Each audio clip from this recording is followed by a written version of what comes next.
focus of this training is really on how to use sport as a vehicle. We think of it as a vehicle to reach youth, to do more than sport with them, to teach them life skills that they can use in other parts of their life. So for instance, things like respecting the rights and feelings of others, making good decisions, leadership. These are all things that can be taught through the sport experience, practiced in the sport experience, and discussed directly. And then we can also directly help youth see how could you transfer that idea or apply that in other parts of your life.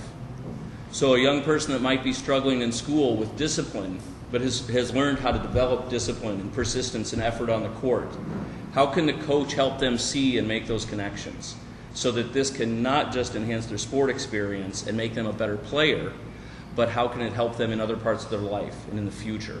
So that's really the primary focus of what we're doing here that's different. We're trying to give people who already know youth development and coaching some very specific strategies to put those two areas together to integrate them. That's our major thrust with the training. The State Department in the U.S. has a Sports United grant program, and every year they list several different countries they're interested in building collaborations with.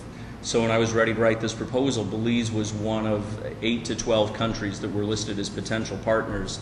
And we looked at several different factors, including proximity, language, feasibility, and then also what countries did our university have partnerships with already.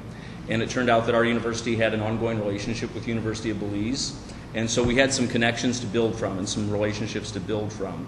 And then once we started talking to some folks, and especially Ms. Crawford, we found that the timing was so right. She talked to us about the sport policy, the new youth development policy, the fact that there was so much attention and initiative right now in this area. It just seemed like a beautiful potential for partnership. So that's why we decided to work with Belize.